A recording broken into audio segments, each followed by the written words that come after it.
अब नाज़रीन इकराम, रात श्रीनगर के पुलिस स्टेशन में भी एक हमला हुआ है, धमाका हुआ है और कुछ अरसे बाद हो सकता है कि जम्मू एंड कश्मीर पुलिस कहे कि इसमें दहशतगर्दी हुई है और इसमें कोई दहशतगर्दों का हाथ है, क्योंकि ये वो धमाका खेज मवाद था जो दहशतगर्दों से रिकवर किया गया था। The J&K police said the blast in Nogam was accidental and it occurred during the handling of explosive material। अच्छा, यहाँ पे ये देखिए, Jaish e Mohammed people's anti fascist front claimed responsibility for the blast. ये जो भी स्टेट्स हैं, नॉन स्टेट एक्टर्स हैं, जो इस डेडली टेरर अटैक, क्योंकि अब भारत सरकार इसे कॉन्स्पिरेसी नहीं कह रही, इसे एक टेरर अटैक कह रही है, तो ऐसी जो भी प्लेयर्स हैं, चाहे वो स्टेट हो नॉन स्टेट हो, उनके ऊपर या ब्रह्मोस ट्रीटमेंट होगा या फिर non state actor treatment unknown gunman वाला होगा। आर या पार होगा, ठीक है, आप होंगे या हम होंगे, या हम क्लियर, किसी शक में मत रहे।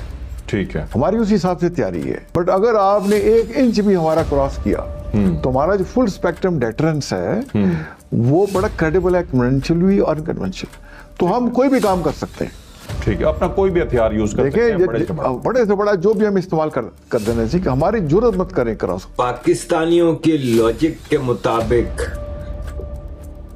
पाकिस्तान में जितना भी टेररिज्म होता है ना, वो भारत करता है, और भारत में जितना टेररिज्म होता है वो भारत खुद करता है। खुद क्यों करता है?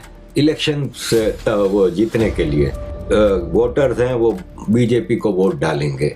अब अभी बिहार में इलेक्शन हो रहे हैं, इसलिए जैसे बिहार के इलेक्शन में आपने देखा है इन्होंने मैनिपुलेट किए हैं, तो ये तैयार थे कि अगर हारेंगे तो अटैक शायद कर दें।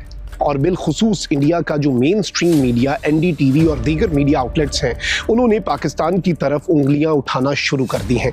मतलब आप चाहे पॉलिटिकल लीडर हो, आप चाहे किसी इंटेल के चीफ हो, नोबडी विल बी लेफ्ट अनपनिश्ड। याद रखिए, बहुत डिटेल्ड कहानी अब खुल के आ रही है और आने वाले दिनों में पर गच्छे उड़ने वाले हैं। बहुत सारी कंट्रीज के बिल्कुल पत्ते खुलने वाले हैं कि असली में आपका कौन दोस्त है। कश्मीर, पाकिस्तान, तुर्की, रेड फोर्ट, अयोध्या। और क्वेश्चन ये है कि भाई अब सिंदूर ऑन है। हम अगर हमारा बॉर्डर क्रॉस हुआ, हम आखिरी हद तक चले जाएंगे। ठीक है, बजाय कि चंद दिन बाद चलाएं, पहले दिन ही चलाएं इनके ऊपर। क्या ये पाकिस्तान पर हमला करने का एक बहाना ढूंढा जा रहा है जो दिल्ली में मकसद हल नहीं हो सका? क्या वो कश्मीर के जरिए वो मकसद हासिल करने की कोशिश की जा रही है? तो न्यूक्लियर बॉम्ब अमेरिका ने नहीं चलाया जापान के ऊपर? बिल्कुल चला, सबसे पहले चला है ही उन्होंने पूरी दुनिया। तो मेरा फुल सुपर पावर है, सबसे बड़ी पावर उस वक्त चला दिया था, तो हमें क्या प्रॉब्लम है? इस दफा क्या है कि फौरन भी होगा और डिसाइसिव होगा, आर या पार होगा। ठीक है, आप होंगे या हम होंगे, या हम क्लियर, किसी शक में मत रहे। ठीक है, हमारी उसी हिसाब से तैयारी है। अब देखें उन्होंने एक्साइज जो त्रिशूल की, तो पूरी अपनी सर्विसेज लेकर आर्मी को भी लाए, एयर को भी लाए, नेवी को भी लाए, साइबर कमांड को भी ले आए, स्पेस से भी मतलब उनको इंटीग्रेट कर रहे हैं। और फिर वो ड्रामे जैसे मोदी करता है, मतलब मोदी भी एक एक्टर है, मतलब जैसे बॉलीवुड की इंडस्ट्री है, तो ये साहब भी एक्टर ही है, बड़ा घटिया एक्टर है। हाँ, मतलब वो एक्टर तो घटिया, मतलब लोस्ट ऑफ जो है लेवल के हैं, ऐसे ऐसे हरकतें करते हैं बैठ के, तो पूरे तो इंडिया का इन्होंने नाम ऐसे कटा दिया है। तो इन्होंने अब देखें, जब भी कोई स्टेट में इलेक्शन आता है तो कुछ ना कुछ कार्रवाई करते हैं। ठीक है, और अभी बिहार के इलेक्शन थे, तो इन्होंने वहां पे पूरा एक सीन क्रिएट किया हुआ था कि अगर मौका मिले तो मैं शायद कर ही दूं, लेकिन हमारी पूरी तैयारी थी। तो हमने तो पूरे अलर्ट थे, और इनके हमने फॉल्स फ्लैग ऑपरेशन भी जो कराची में इन्होंने करने की कोशिश की, और वर्दियां वगैरह हमारी जैसे किसी मछेरे से वो मंगवा रहे थे, ऐसी और हरकतें हुई। तो हम तो एक किस्म का प्रोएक्टिव तरीके से इनके साथ एंगेज थे कि अब करके तो देखें आप। ठीक है, तो फिर लेकिन जैसे बाहर के इलेक्शन में आपने देखा इन्होंने मैनिपुलेट किए हैं, तो ये तैयार थे कि अगर हारेंगे तो अटैक शायद कर दें। ठीक है, फिर जैसे पता चला कि इनकी जो मैनिपुलेशन थी वो थोड़ी सक्सेसफुल हो गई है और शायद जीत जाए, तो इन्होंने थोड़ा सा मतलब जुर्रत नहीं की। अच्छा, ये अटैक की जब जल्द हम बात करते हैं तो अटैक का मतलब क्या होता है? कि ये कोई बॉर्डर एरिया पे फायरिंग वगैरह, ये फुल फ्लेज वॉर, किस चीज को हम एक्सपेक्ट कर सकते हैं? कि ये है तो हमारा बड़ा घटिया दुश्मन, हम जानते हैं, ये क्या करेगा? हमारा क्या जवाब है? हमने तो बता दिया कि हम तो आर या पार कर देंगे। हमारे इस रिजॉल्व के बावजूद ये हरकत करने की जरूरत करेगा इंडिया?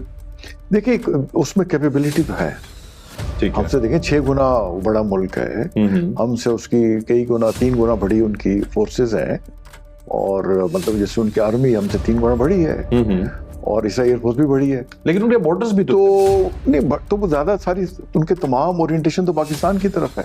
ठीक है। मतलब वो उन्होंने अपनी फोर्सेस तो डिप्लॉय नहीं, बड़ी कम रखी हुई है, नेपाल की तरफ, भूटान की तरफ, या अपने वेस्ट की सारी तरफ हमारी तरफ डिप्लॉयड है। ओके। उनके 80 to 90% सारे जो बेसिस हैं वो सारी ओरिएंटेशन पाकिस्तान के अगेंस्ट उसने रखी हुई है। ओके। तो मतलब जो जैसे उनको मगर हमने कोई मौका खुदा ना खास्ता उनके पास अगर आया तो वो जरूर करेंगे, बट हमने उनको क्लियर बता दी है। अब देखिए अल्लाह के फजल से, और हमें शुक्र अल्लाह का अदा करना चाहिए कि हम अब न्यूक्लियर ताकत बन चुकी। तो हमारे सर्वाइवल को कोई खतरा हुआ तो फिर तुम आखिरी हद तक चले जाएंगे। और मैं तो यहाँ तक कहता हूँ कि हमें अपनी पॉलिसी स्टेट कर देनी चाहिए कि देखिए हमारा कोई आपके खिलाफ, हम आप पे जारा नज़ाम नहीं रखते, बट अगर आपने 1 इंच भी हमारा क्रॉस किया तो हमारा जो फुल स्पेक्ट्रम डेटरेंस है वो बड़ा क्रेडिबल है, कन्वेंशनल भी और अनकन्वेंशनल। तो हम कोई भी काम कर सकते हैं। ठीक है, अपना कोई भी हथियार यूज कर सकते हैं, बड़े से बड़ा जो भी हम इस्तेमाल कर देना चाहिए, हमारी जरूरत मत करें क्रॉस। और हमें ये रिजॉल्व था हमारी स्पेशल फील्ड मार्शल साहब का, जिसमें मार्का हक में ये पैरों पड़ गए और अमेरिका से कहा हमारी जान बचाए, को उन्हें पता था ये हमारा सफाया कर देंगे। तो हमें वो रिजॉल्व दिखाना चाहिए लीडरशिप को, और वो दिखा रहे हैं, बट हमें ओपनली बता देना चाहिए इंडिया को कि देखिए हमारी स्टेटेड पॉलिसीज है, हम अगर हमारा बॉर्डर क्रॉस हुआ हम आखिरी हद तक चले जाएंगे। ठीक है। बजाय कि चंद दिन बाद चलाएं, पहले दिन ही चलाएं इनके ऊपर। और इसी तरह इनको भी बता देना चाहिए अपना कि इनफ इज इनफ, तालिबान वगैरह को भी। देखिए ना, अब मैं वैसे बात कर रहा हूँ आपसे, तो न्यूक्लियर बॉम्ब अमेरिका ने नहीं चलाया जापान के ऊपर। बिल्कुल चला, सबसे पहले चला है ही उन्होंने पूरी दुनिया। तो मेरा फुल सुपर पावर है, सबसे बड़ी पावर उस वक्त चला दिया था, तो हमें क्या प्रॉब्लम है?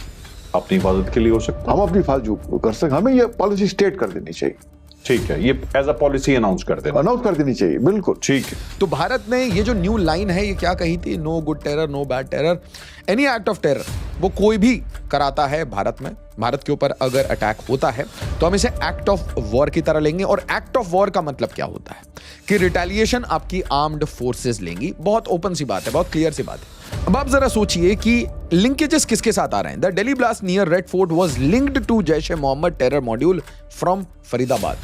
तो अब सबसे बड़ा क्वेश्चन ये है कि हम जैश ए मोहम्मद तो कह रहे हैं, ये जैश ए मोहम्मद का जो लिंकेज है क्या ये डायरेक्ट पाकिस्तान से है या कोई और कंट्रीज भी इन्वॉल्व हुई हैं? अल फला का लिंकेज किसके साथ है? ये जो डॉक्टर्स, जिसे व्हाइट कॉलर क्राइम बोला जा रहा है, व्हाइट कॉलर टेरर बोला जा रहा है, ये डॉक्टर कहां से रेडिकलाइज होके आते हैं? बड़ी ही डिटेल्ड कहानी।